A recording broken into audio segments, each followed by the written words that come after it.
Hallo daar en welkom by ons aanlyn Bybelskool.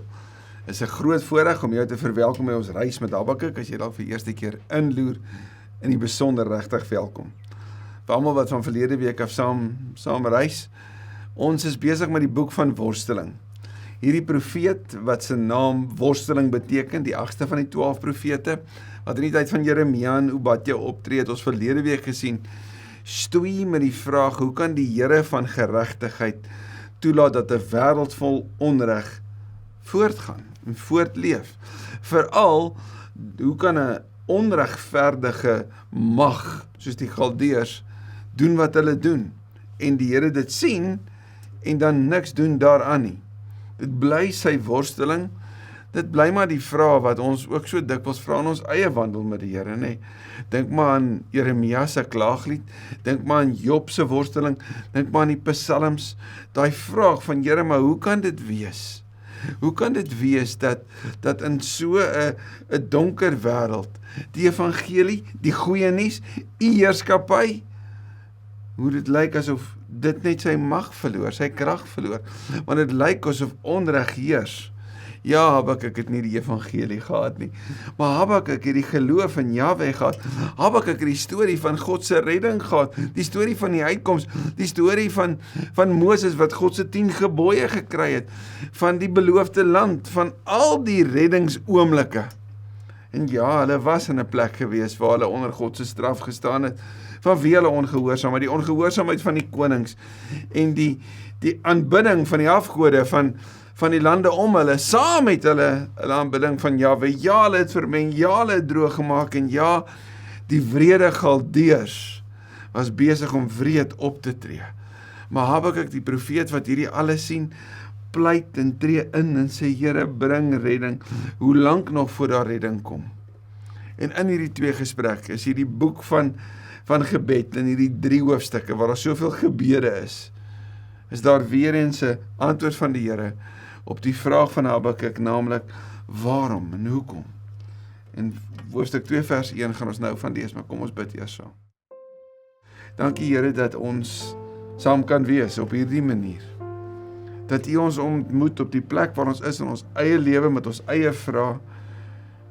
En Vader, ek besef ook dat ons woorde is maar kort en ons emosies is baie dieper as dit. Ons sinnetjies is kort en ons worsteling is baie keer intens, maar ons emosie en ons skok en ons ontnigtering by tye maak dat ons regtig worstel. Dat ons die vraag vra, maar wat is die nut? Veral as dit so onregverdig en so verkeerd is. Maar so bitter dankie dat die Bybel juis ons help om te besef, ons is nie alleen nie. Ons is nie die eerstes wat daai vrae vra nie. En dat die Bybel vir ons die antwoord daarop ook bied. Ons het die evangelie, ons het die kruis, soos wat ons verlede keer ook vir mekaar gesê het. Maar dankie dat ons ook U hart hoor, te midde van 'n stikkende wêreld. Ook hier in Habakuk 2. Praat asseblief met ons. Ons bid dit in U naam. Amen. Die antwoord van die Here, wie reg doen sal lewe. Vers 1, ek wil op my uitkyktoring gaan staan, my plek op die vestingmuur inneem. Ek wil wag om te verneem wat die Here vir my sal sê, en wat ek moet antwoord wanneer mense my verwyd. Die profeet, wat sê ek wil op die vestingmuur gaan staan. Nou die vestingmuur was die plek gewees waar die soldate sou staan, om te kyk of die vyand aankom. Nou was die vorige hoofstuk 'n beskrywing van die Galdeërs wat oorneem en die vestingmure oorgaan en die walle omgooi wat alles voor hulle plat maak. So om op jou vestingmuur te gaan staan sou wees om die vyand te sien, maar Habakuk sê ek wil gaan staan en ek wil hoor wat die Here gaan sê. Ek wil wyd kyk, ek wil ver kyk. Ek wil seker maak dat ek dit sien, dat ek dit hoor. Ek is op 'n plek van afwagting. Maar jy gehoor dat hy sê, ek wil hoor wat die Here sê, en wat ek moet antwoord wanneer mense my verwyd. Om 'n profeet te wees, en die Here se wil aan te kondig, was nie 'n gewilde keuse vir 'n beroep nie. Wel, jy sou dit nie kies nie, die Here het jou gekies. En Habakuk weet dat hierdie boodskap wat hy moet vertel, sal nie die Jeremia 29 vers 11 tipiese mooi sagte stroopie wees nie. Nee, dis die harde realiteit van wat voor lê. Hy het mos nou klaar gehoor dat wat voor lê gaan erger wees as wat dit op die oomblik is. Wat voor lê gaan moeiliker wees. En tog sê ek wil hoor wat die Here sê, sodat ek hulle kan antwoord wanneer ek hulle verwyte moet aanhoor. Want hulle gaan my verwyd wanneer ek sê, maar dis wat die Here sê gaan gebeur. Wat ek gaan sê, gaan nie die gewilde wees nie. Dit gaan nie die massas trek nie, inteendeel. Ek gaan verwyd word. So die profeet huil voor God oor die realiteit van die wêreld en die profeet huil voor die mense oor die boodskap wat hy gaan moet bring. Hierdie beginsel van wag sien ons op Psalm 46 vers 10. En dit is so belangrik vir jou en my. Wees stil en weet ek is die Here. Wag op die Here. Dis die eerste plek wat ek en jy moet doen in 'n tye van onreg. Want ons is so geneig om te wil doen. Ons wil so vinnig beweeg. Ons wil so vinnig aktief raak. Maar die eerste plek is wag op die Here. Soos wagters wat wag. Vers 2, die Here het toe vir my gesê, so hier is die antwoord, skryf wat ek aan jou gaan openbaar, duidelik op kleitablette, sodat mense dit sommer nie verbygaan kan lees. So God se antwoord is nie net vir Habakuk se ore nie, maar is vir ander te lees. Hierdie kleitablette herinner ons natuurlik aan Sinai, aan die berg wat die Here gesê het, maar hier is my 10-punt plan as jy wil vir die wêreld, nê? Vir 'n wêreld wat sal floreer, hier is my 10 gebooie, hou hierby. Sommige sou dit beskryf as 'n ketubah, 'n huwelikskontrak van 'n bruidegom wat sy bruid na hom toe wil neem, wat saam met haar wil woon. En hy sê, hier is wat ek en jy mee met mekaar ooreenkom. Daai kontrak, die ketubah, skryf op die kleitablette in hierdie geval, om verander om te kan lees. Dit sou beteken vir hulle wat verbystap, vir hulle wat wonder, en vir die geslagte wat sou kom, sodat dit bewaar kan word vir die Here. Hier is die openbaring. Die openbaring geld vir 'n bepaalde tyd. Dit sal gou kom, want dit kom beslis. So God se woord is getrou. En dan is daar 2 dinge wat die Here vir Habakuk sê, wat jou en my help in tye van onreg. Eerste belangrike, jy moet net geduldig bly wag, as dit nie gou kom nie. Want dit kom beslis, dit sal nie uitbly nie. Jy moet net geduldig bly wag. Dan kyk 'n bietjie wat sê Jesaja 30 vers 15. Waarin lê ons krag? In stil wees en vertroue hê. Wanneer verloor ons krag? Wanneer ons nie stil wil wees en vertroue wil hê nie. Wanneer ons nie ons vertroue in die Here stel ten tye van onreg nie. Die woord van die Here vir Habakuk is, jy moet net geduldig bly wag. Die woord van die Here vir Habakuk is, skryf dit neer, dit kom beslis, dit is vir 'n bepaalde tyd. Hou vas. Moenie ongeduldig raak nie. Dit sal nie uitbly nie. Vers 4, dit is die boodskap. Wie nie reggesind is nie, aan die woorde, wie nie opreg is nie, sal sy verdiende loon kry. Ander vertaling sal wegkwyn. Maar wie reg doen, die regverdige, sal lewe omdat hy getrou bly. So Habakuk, eerste ene, wag. Bly geduldig, bly wag. Tweede ene, bly getrou. Dis 2 eenvoudige opdragte, maar dis tog die woorde vir jou en my wat ons so nodig het. Bly wag, bly getrou. Bly wag, bly vol geloof. Bly die regte pad loop. Bly die regverdige pad loop. Want dis wat kinders van die Here moet doen wanneer onreg hulle tref. Vertrou op die Here en doen wat reg is. Vertrou op die Here en bly glo. Paulus sal oor geloof skryf, dit is al wat ek en jy nodig het om gered te word, om die redding van die Here te beleef, te midde van 'n gebroke wêreld, glo. Romeine 1:17, die evangelie se krag tot redding vir elkeen wat glo. Efesiërs 3 vers 11 beskryf dit net so. Hou vas aan die Here. Hebreërs 10 vers 37 en 38 praat van hierdie redding, van hierdie tyd wat gaan kom, met die wederkoms wat sal kom, maar vir jou en my, bly getrou en bly wag, want die Here is getrou, en al voel dit vir ons of hy talm, al voel dit vir ons of dit nou al te lank is, plaas jou vertroue in hom, en leef jou geloof elke dag. Moenie dit versaak nie en moenie in jou volharding verslap nie. Vers 5, 'n hooghartige mens wat hom deur sy rykdom laat mislei, sal nie in sy doel slaag nie. 'n Hooghartige mens sal nie in sy doel slaag nie. So beskryf die Here die Galdeërs, maar dikwels in ons wêreld beskryf hy die mense van onreg, nie waar nie? Al is hy so gulsig soos die doodryk, so onversadigbaar soos die dood, al versamel hy al die nasies rondom hom, al maak hy gevangenes van al die volke. Hierdie gulsigheid word beskryf deur Salomo in Spreuke 30 vers 15 tot 16. Dis daai gedagte van hierdie mense kry nie genoeg nie.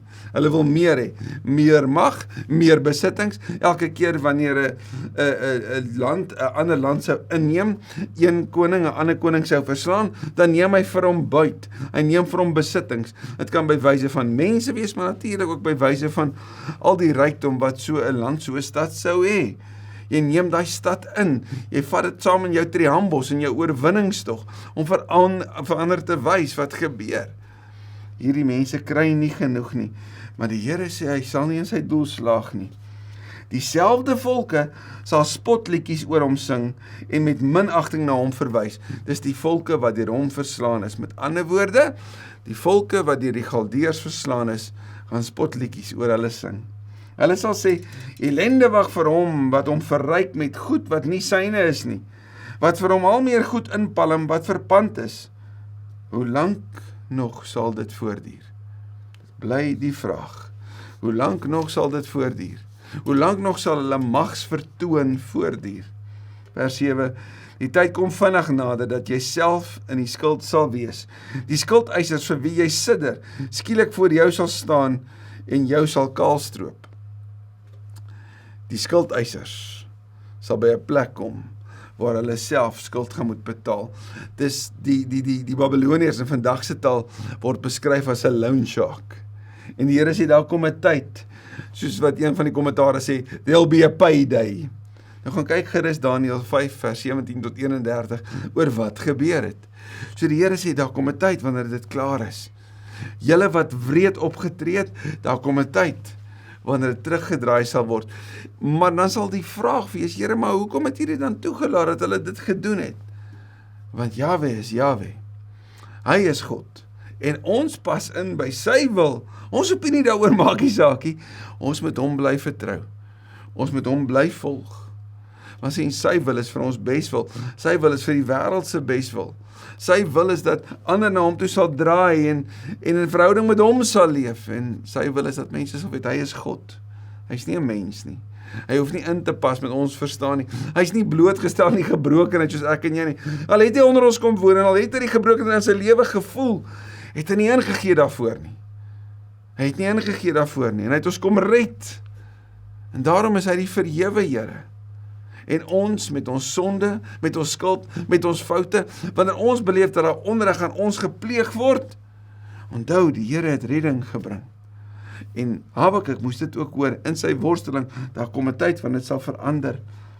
Die woorde aan hierdie Galdeërs, jy het nasies geplunder, maar nou sal die wat oorgebly het jou plunder.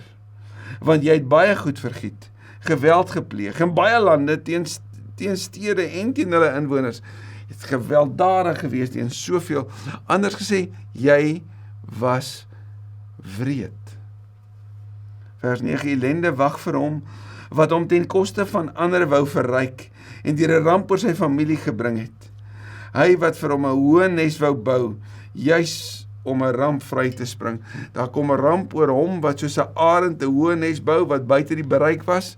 Hierdie kan ook 'n beskrywing wees van 'n vestingstad, wat op 'n hoogte gebou word, sodat ander dit nie kan inkom, kan bereik nie, of dit kan toegang daartoe kry nie. Ellende, ellende, ellende. En hierdie klomp verklarings van ellende is in wese 'n beskrywing van wat voorlê vir hierdie gewelddadige Galdeërs. Maar vir Habakuk moet dit sê, die Here sê, ek gaan nie toelaat dat dit vir altyd aanhou, hierdie onreg, hierdie bitter slegte situasie nie. Met jou geknoei het jy jou familie se ondergang bewerk. Jy wil baie volke uitroei, maar daarmee het jy 'n einde aan jou eie lewe gemaak. Hierdie op sigself kan ons net so wegneem en in vandagse wêreld inbring. Maghebbers, wat ander so te nakom, het sy in die sake wêreld, op enige ander plek waar mag uitgevoer word, waar daar mag oor ander is, waar ander blootgestel is aan jou keuse, maak jou misbruik van daai posisie, maak dat jy in wese ook jou eie familie te nakom. Dis die woord van die Here. Hulle wou volke uitroei, maar die teendeel is hulle eie mense, hulle eie families te nagekom. In die fokus op die massa, het die persoonlike seer gekry.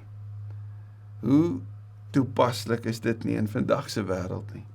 Jy wou volke uitroei, maar jy het jou familie se ondergang bewerk, want jou eie familie gaan ly onder die keuses wat jy misbruik het, om mag uit te oefen oor ander. Selfs die klippe en die mure skreeu oor wat jy gedoen het, en die balke skreeu saam. Jesus gebruik van hierdie woorde wanneer hy sê, die klippe sal uitskreeu as die mense stil bly. Daar wanneer hy by Jerusalem se muur staan, om deur te gaan na die tempel toe. Daar waar hulle skree, Hosanna, wat beteken, Here red ons, op Palm Sondag. Die klippe sal dit uitroep, in hierdie geval, die klippe sal uitroep die onreg wat gepleeg is, die mure sal skreeu, met ander woorde, daar is getuienis om jou oor wat jy gedoen het. Ellende, weer eens nog so 'n verklaring, ellende, klaag, ellende wag vir hom wat 'n stad bou met moord, wat dorp aanlê met onreg. Ek wonder of dit die vers was wat my moeder, my ma, laat voortleef het in haar gedagtes, want sy het altyd vir ons as kinders geleer, jy kan nie jou geluk op iemand anders se ongeluk bou nie. Jy kan nie dink dat jy voorspoedig gaan wees wanneer jy iemand anders te nakom nie. Die seun van die Here kan nie rus op hulle wat hulle mag misbruik, om onreg teenoor ander te pleeg nie. Ellende wag vir hom wat 'n stad bou met moord en 'n dorp aanlê met onreg. Dit is die Here die Almagtige wat dit beskik het, dat dit waarvoor volke gewerk het en vlamme opgegaan het, dat al volke hulle te vergeefs afgesloof het. Psalm 127 vers 1 sê, as die Here die huis nie bou nie, dan bou die wat daaraan bou te vergeefs. So die volke wat hulle afgode gedien het, afgode wat hulle met hulle eie hande gemaak het, hulle sal tot niet gaan. Daar kom 'n tyd wanneer dit tot einde loop. Hulle wat gedink het, hulle is magtig, kyk my rykdom, kyk my mag, kyk my invloed, gaan net so weggevat word. En die gedagte van vlamme is 'n beeld uit 'n oorlogstoneel. Dit moet vir Habakuk iets wees wat hy sou ken. En die Here sê, daar's ellende wat kom. En dan, so asof Habakuk die woorde van Jesaja 11 vers 9 echo, en dit saam sing, die visie deel, soos waters die seebodem bedek, so sal die magtige teenwoordigheid van die Here oral op die aarde geken word. Die Here is oral. Iemand sou dit beskryf van, from God is nowhere, to God is now here. God is hier. Hy's nie apaties nie, hy staan nie op 'n afstand soos Tannie Bette Midler sou gesing het, from a distance nie. Nee, hy's hier, hy sien, en soos die waters die seebodem bedek, so bedek die magtige teenwoordigheid, so vul die magtige teenwoordigheid van die Here, die ganse aarde. God sien. Nog 'n ellende verklaring. Ellende wag vir hom wat, toe hy vir ander drank gegee het, dit met gif gemeng het, en hom dronk gemaak het, om na sy kaal geslagsdele te kyk. Die Here wat die mens gemaak het, en hulle was naak en nie skaam nie, het, toe die sondeval gebeur het, en die mens homself bedek het, sy skaamte toe probeer hou het, weggekruip het en die ander beskuldig het, want dis natuurlik wat gebeur wanneer 'n mens uitgevang word. Jy kruip weg, jy probeer dit toesmeer en jy beskuldig ander, nee? Die Here het in sy genade handeling vir die mens klere gegee. So die mens se naaktheid is bedoel om bedek te word. En nou kom die maghebbers, die misbruikers van hulle mag, die mense van onreg, en maak ander dronk, om hulle verder te verneder, sodat in hulle naaktheid daarna hulle gekyk kan word. Mense wat totaal weerloos en kwesbaar is. Dis 'n wrede prentjie hierdie ook nie, waar nie? Maar is nie net 'n wêreld van Habakuk waar nie die gebeur het nie, nee. Dis ook in vandag se wêreld. En die Here sien dit. En die Here sê elende wag. Elende wag vir hulle wat mense dronk maak en dan hulle liggame het onteer. Jy sal self met skande in plaas van met eer oorlaai word. Jy sal self dronk word en jou ontbloot, so ander sal dit sien. En hierdie skande, jy wat vol selfvoldaanheid rondloop, gaan in skande gedompel word. Die Here sal jou die oordeelsbeker wat in sy hand is gee om te drink, en jou eer sal in skande verander. Jy sal die oordeelsbeker kry. En hierdie oordeelsbeker van God se oordeel word uiteindelik vir sy seun gegee. Toe Jesus die beker van oordeel drink, toe Jesus die kruis van skande ingaan, toe Jesus ontbloot aan 'n houtkruis hang en mense hom bespot. Sien jy dat die oordeel van Jesus, wat op Jesus gekom het, die oordeel is wat ek en jy moes kry. Hierdie oordeelsuitspraak wat die Galdeërs hoor, sien ons later op Jesus afkom.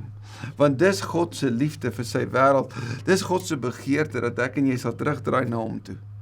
Dat ons gebrokenheid sal kom herken, dat ons skoon gewas kan word. Dis hoe ernstig die Here is oor sonde en oor onreg.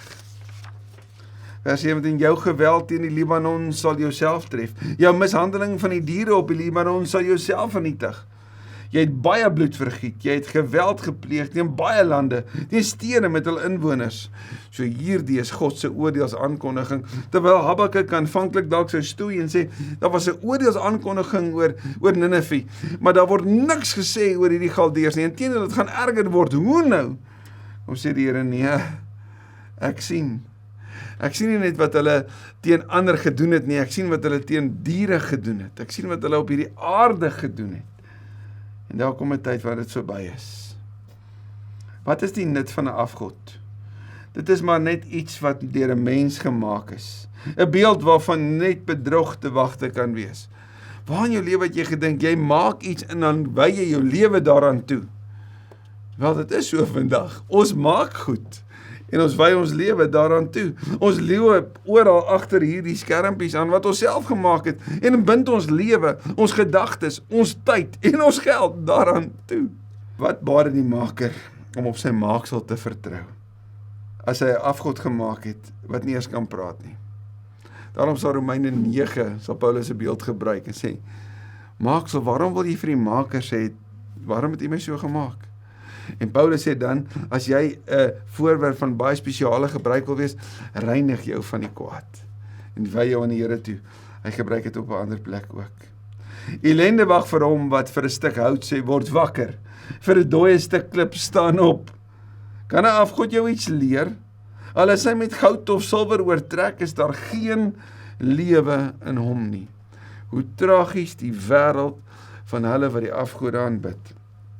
Die Here is in sy heilige tempel. Almal op aarde moet in sy teenwoordigheid stil wees. Hierdie is die hoogtepunt van Habakuk se antwoord op hierdie wêreld van onreg. Hy moet hoor dat teenoor hierdie afgoderry, teenoor hierdie niks nie, is Jahwe. Hy is ewig, hy is sy tempel en bly stil. Voor hom moet almal stil bly. Later sal Paulus in Filippense 2 skryf, dat voor Christus sal elke knie buig en elke tong bely, hy is die Here. Wees stil en weet, Psalm 46 vers 10, geëcho ook nou. So wanneer ek en jy dit wil uitskree, ek kan nie meer nie, dit moet klaar wees, dit moet klaar kom, dit is nie reg nie. Hoor die woord van die Here. Wees stil en wag. Wees stil en bly getrou. Volhard in jou getrouheid. En vertrou die Here dat hy weet wat onreg in hierdie wêreld, watter onreg gepleeg word. Hy weet wat onreg is. Daarom kan hy jou en my lei, Hebreërs 2 en Hebreërs 4. Maar asseblief, moed nie moedeloos word nie. Swaar kry, kweek volharding. Volharding kweek egtheid van geloof. Egtheid van geloof kweek hoop. En die hoop beskaam nie. Romeine 5. As dit die Here se wil is dat julle moet ly omdat julle goed doen, is dit beter as wanneer julle ly wanneer julle kwaad doen. Daarom moet julle gereed wees om 'n verduideliking te gee aan elkeen wat dit van julle eis oor die hoop wat in julle leef. 1 Petrus 3. Mag ek en jy dus in hierdie dag, na aanleiding hiervan, die woord hoor en ook die besluit neem om Jesus te volg, al is die wêreld soos wat dit is. Because God is not nowhere. God is now here. Amen. Here, om so te sê amen klink eintlik of dit 'n preek was. Maar dit is net om te sê, laat dit so wees. Laat dit so wees, laat dit so wees. So dankie dat wanneer u woord aan die woord kom, dan word die las in ons harte 'n bietjie ligter. Dan word die worstel ons gedagtes wat ons soms so verwar en ons gedagtes so vol maak, word dit bietjie meer helder. Ons het nodig om na hierdie wêreld te kyk soos u daarna kyk. Maar ons weet wanneer ons soos Habakuk daarna kyk, dan sê ons, Here, ek het dit nou so gesien, ek kan nie anders kyk nie, maar dit is verskriklik. En dit is. Maar maak ons oë oop, Here. Ons wil u sien. Maak ons oë oop, want ons wil sien wat u aan die werk is in ons wêreld. Maak ons oë oop, want ons wil Jesus sien, die gekruisigde, die Here, wat vanuit die kruis en vanaf die kruis bid, vergeef hulle, want hulle weet nie wat hulle doen nie. Here Jesus, so bitter dankie dat u ons nie in ons gebrokenheid en ons toestand van verdorwenheid gelos het nie, maar dat u ons kom uithaal het, kom red het. Want sonder u, hoe verlore sou ons nie gewees het nie. Dankie dat ons die liefde kan ken, liefde wat alle verstand te bowe gaan. Daarom bid ek, wil u asseblief nie vandag opnuut ons totaal kom vervul met u volheid en u vrede wat alle verstand te bowe gaan nie. Ons loof en ons eer in Jesus se naam. Amen. Amen. Sien jou volgende week.